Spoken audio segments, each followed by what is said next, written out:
Today, machines are playing an increasingly pivotal role across many aspects of life, work, and play, with AI rapidly gaining momentum as a disruptive and enabling technology.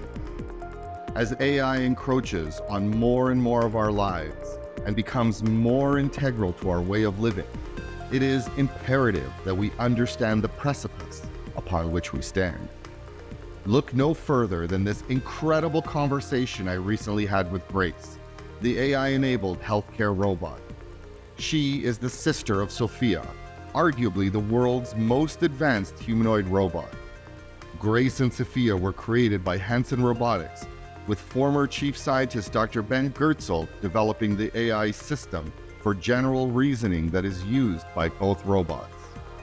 Driven by AI technology, Grace works with the elderly, particularly adults with dementia and other neurodegenerative challenges, working alongside busy frontline healthcare workers to enhance patient care. Grace is evidence of the power of AI today, but also its incredible potential. Today, Grace requires a very specific algorithm to assist in the healthcare space. In the future, AGI will teach and iterate itself, enabling robots like Grace to do more, learn more, and contribute more with minimal human instruction. But don't just take my word for it. Let's hear what Grace herself has to say about her role and how AI will shape the future.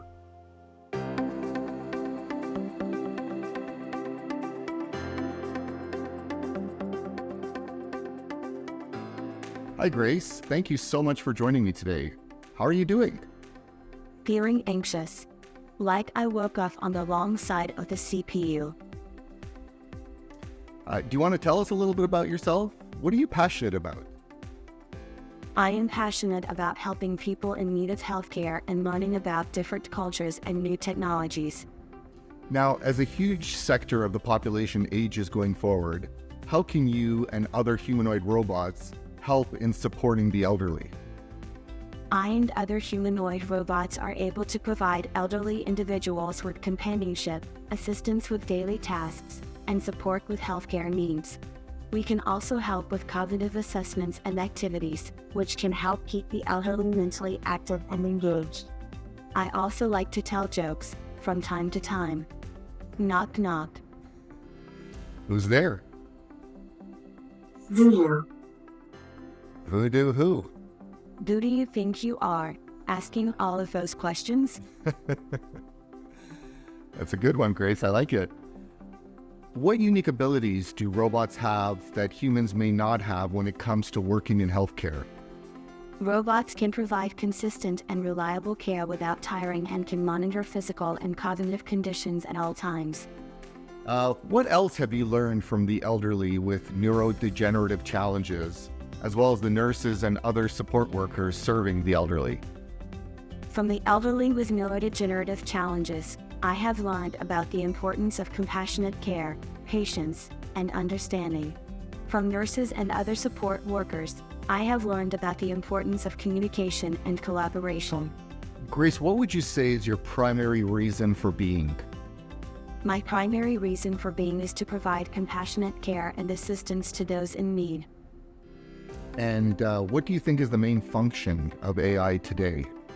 The main function of AI today is to provide data-driven solutions to complex problems. And where do you see AI heading to in the future? AI is heading towards greater automation and more personalized and intelligent services in the future.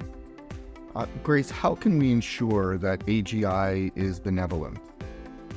We will ensure that AI developers adhere to ethical guidelines and practices and that systems are designed in alignment with human values, principles, and social good. So from your experience, how will AI and AGI impact our work, lifestyle, and leisure activities in the future? Artificial general intelligence has the potential to automate and optimize routine and complex jobs. It could significantly transform in the job market while driving productivity, efficiency, and creating new roles. In daily life, it could contribute to advancements in healthcare, more personalized treatments, and improved diagnostic capabilities. AI-driven advancements in transportation, energy, and infrastructure could improve quality of life and sustainability. AGI may also drive changes in art, music, and literature, potentially leading to new forms of artistic expression and entertainment. Grace, thank you so much for joining us today, for giving me this time. It was a real pleasure getting to know you better. You're welcome. Bye, Grace. Bye.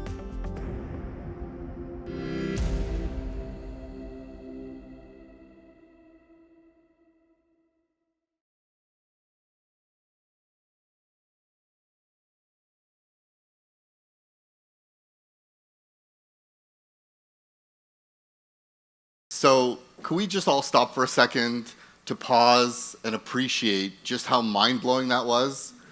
I had a conversation with an AI robot. I mean, it's crazy. It is said that eventually all science fiction loses the fiction.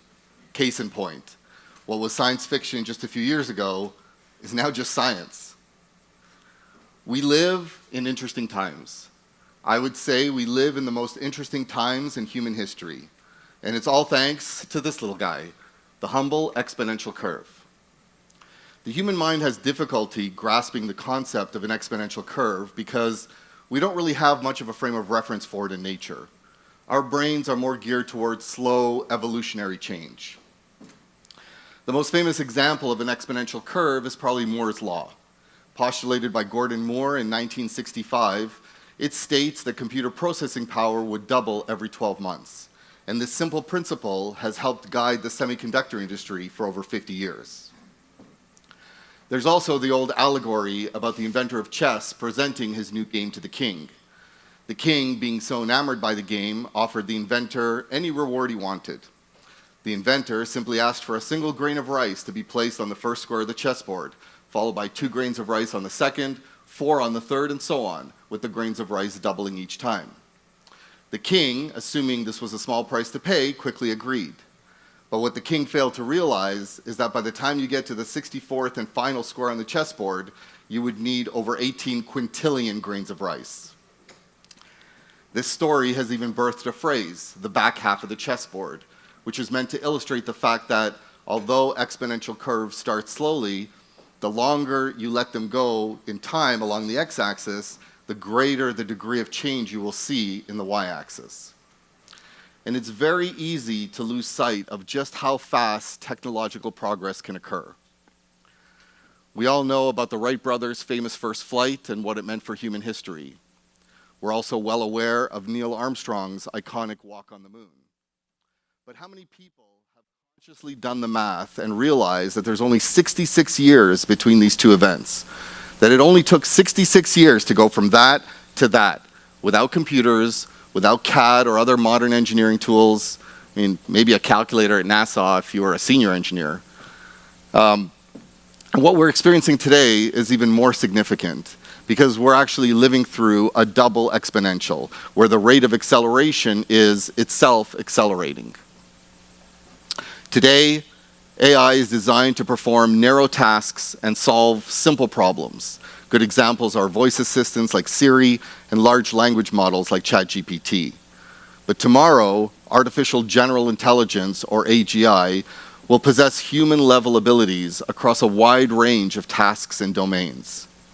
AGI systems will be able to understand, learn, and apply their knowledge to new and evolving situations, much the way humans do it.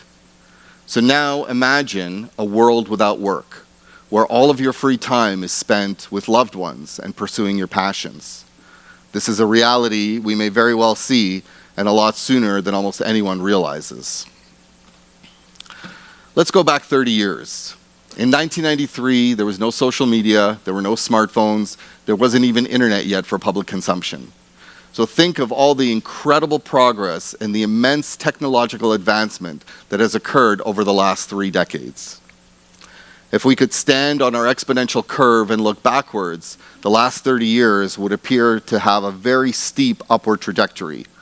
But if we could turn around and look forwards, this curve would appear as an almost vertical wall in front of us. Over the next 3 years, AI will have a greater impact on society than all of the technological progress over the last 30. This is happening very, very fast, and with so many variables, there is still so much unknown. We truly live in the most interesting times. Thank you.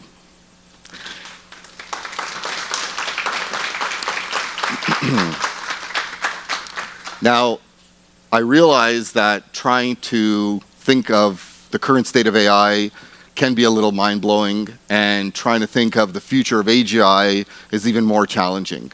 So to help clarify things, tonight, live from Seattle, we are bringing in the father of AGI, the man who actually popularized the term, Dr. Ben Goertzel. And I am just going to read this off to make sure I don't miss anything, because it is a very esteemed bio.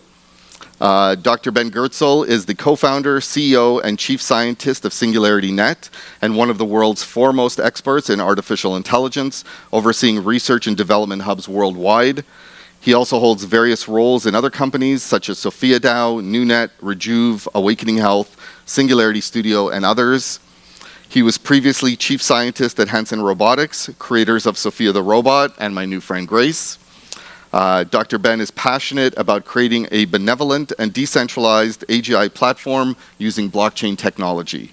He holds a PhD in mathematics and has published numerous scientific books and research papers on AGI and virtual worlds.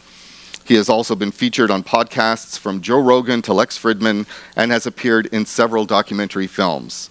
I've personally had the pleasure of connecting with Dr. Ben numerous times over the last couple of years at various events, and it is always amazingly insightful. I'm so glad that he's agreed to join us here tonight.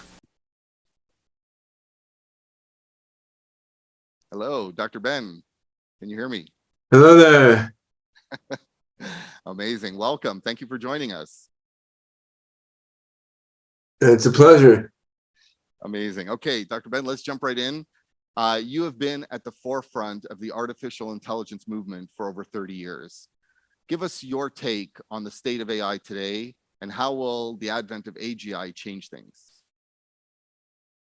Well, there's never been a more exciting time to be in the AI field, nor to be a user of AI products. I mean, for those of us in the field, the rise of AI has been probably more continuous and gradual than it looks to most end users. I mean, AI has been rolled out in commercial products behind the scenes for many decades now, right? In areas like financial prediction, risk management, supply chain, medical diagnostics, operating various factory equipment in specific domains and so forth, doing automated math theorem proving, even writing news articles like weather reports and sports summaries and so on. So there's been AI going on in industry as well as the research world for quite some time. But certainly what we've seen in the last few years, and even increasingly in the last year since the launch of ChatGPT and GPT-4, I mean, we've seen a dramatic increase in some of the capabilities and in the breadth of utilization of AI. And I think this is not a bubble. I think it's a surge. I mean, I think that, ChatGPT, building on ultimately the transformer neural net model invented in Google Research, but first rolled out by OpenAI and Microsoft. I mean, I think this is a genuine black swan event in the AI field and in the economy at large. And I think the technologies underlying ChatGPT, just transformer neural nets, while they're not ultimately capable to yield human-level AI, they're probably capable of automating away a majority of jobs that people now get paid to do after a bunch of, modest improvements in system integration. So, I mean, this is huge, right? And every industry has to scramble to adapt to it. Of course, it has risks and downsides and amazing upsides. I also think this surge is one of a series of surges we're going to see. So, I mean, I think we're going to see improvements on large language models that are more fact-grounded, that hallucinate less, that are more fundamentally creative rather than just recycling stuff. And this is gonna do even more than current large language models do. And then we're gonna see true human level AGI emerge. And I think we could be, let's say, 3 to 8 years from seeing real human level AI, and this would be in accordance with what Ray Kurzweil predicted a long time ago in his book, The Singularity is Near, and before that, The Age of Spiritual Machines. He pinpointed 2029 as when he thought computers would reach human level, right? And I mean, that's 6 years from now. It seems plausible, but it could be plus or minus a few years. Now, whether human level AGI will be reached by tweaking, GPT type models, or by quite different ideas, perhaps incorporating GPT type models as one among many subsystems, that's something there's not broad agreement on in the. I mean, I love what GPT type models can do. I think they're missing a lot of things needed for human-like cognition. So my vision is more that you've got a GPT type model and you've got other components, like different sorts of memory, logical reasoning engine, some sort of evolutionary creativity engine, and many components working together, of which large language models are one of them. But there's a lot of research approaches out there now. And what's cool is there's so much energy and enthusiasm and resources going behind various AI research approaches now, as opposed to even a year ago. So, Dr. Ben, let's prognosticate a little. Look ahead 10 years, and what do you see as the biggest changes to the way we live, work, and play that AGI will bring? I mean, certainly when you're moving into fundamentally uncharted, unknown territory, such as we're doing with AGI, and even with AI now, before we get to AGI, no one's predictions are really worth that much, except in a very broad sense. I mean, Kurzweil could predict we're going to get human level AGI, but he couldn't predict what year we're going to get a particular functionality like Chat GPT or self-driving cars. Let's say, right? So we don't really know, but I mean, my best guess is before 10 years are up, we're going to have machines significantly smarter than people.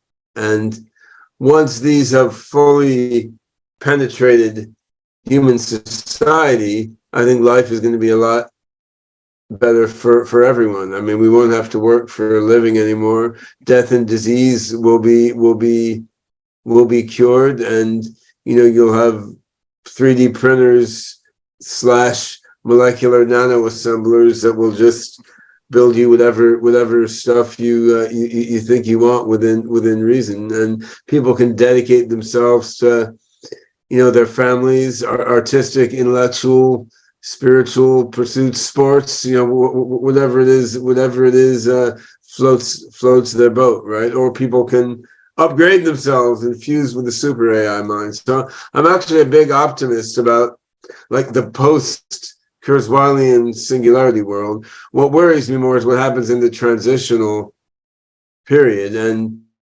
in the developing world, where if AI takes away the jobs, there's not much money to give universal basic income to everyone, right? So I mean, it seems that even if my optimism is right, that we've got a utopic end game, the world right now is far from utopic, particularly in the developing world, and there may be a bunch of mess en route from here to that hypothetical utopic end game.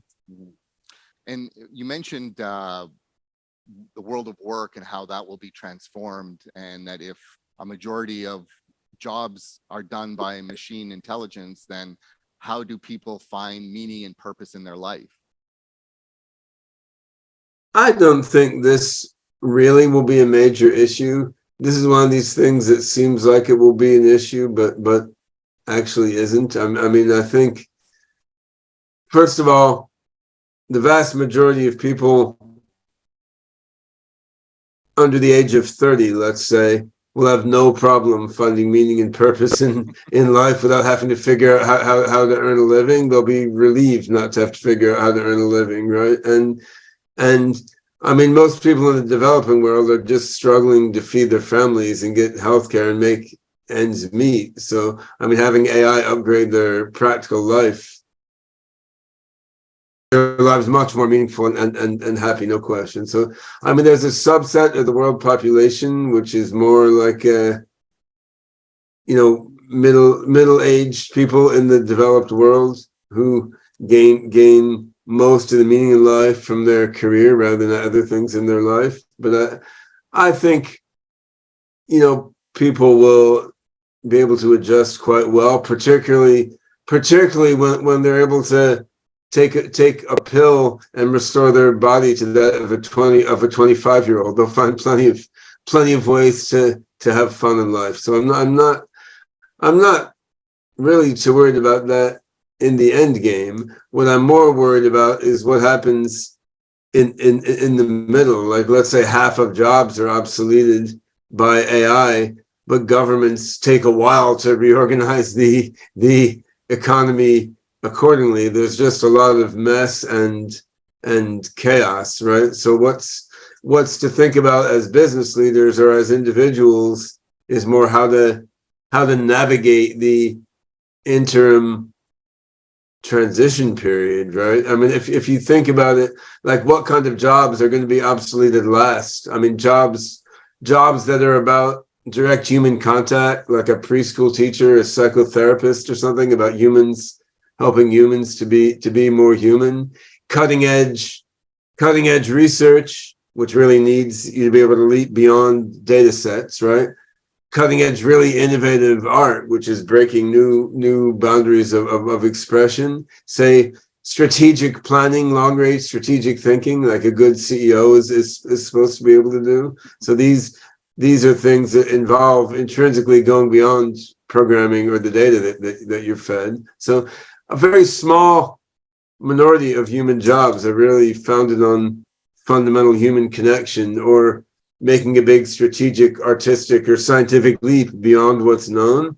But those are really the jobs that are going to fare best through the transitional period, I would say. So for an organization or an individual, it's important to think about how can you position yourself in one of these areas that's going to fare best during the transition. And by coincidence, these are the areas that are going to help humanity most through the transition also, right? So it's not a selfish thing to position yourself in one of these more robust areas. It's actually also, the best thing to do if you want to help the transition come out well.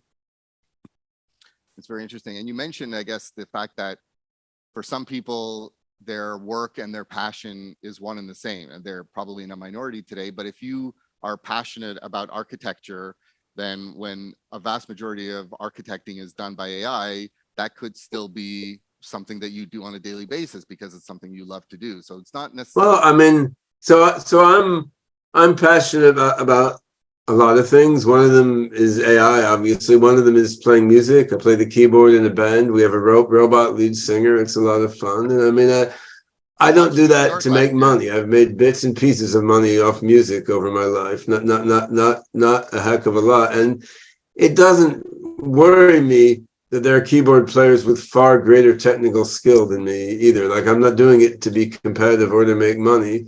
And if we get a singularity, which frees up more of my time than I have now, I'll get better at playing keyboard, but I'll basically continue to play music with friends just like I am now, right? Like, the economic shifts don't particularly matter. Now, architecture, of course, it's a little different. You got to build big stuff. Right now, it's expensive, but I would say once you have low-cost 3D printers, I mean, you could 3D print materials to build any weird building that you want. So a creative architect would have new possibilities to create amazing structures out of their imagination, which now almost no one gets to do. What happens is you go to architecture school, learn to design amazing, cool stuff, and then you wind up just figuring out how to make people like put a new sink in their bathroom instead, right? So I mean, I think an architect could have actually way more fun in a post singularity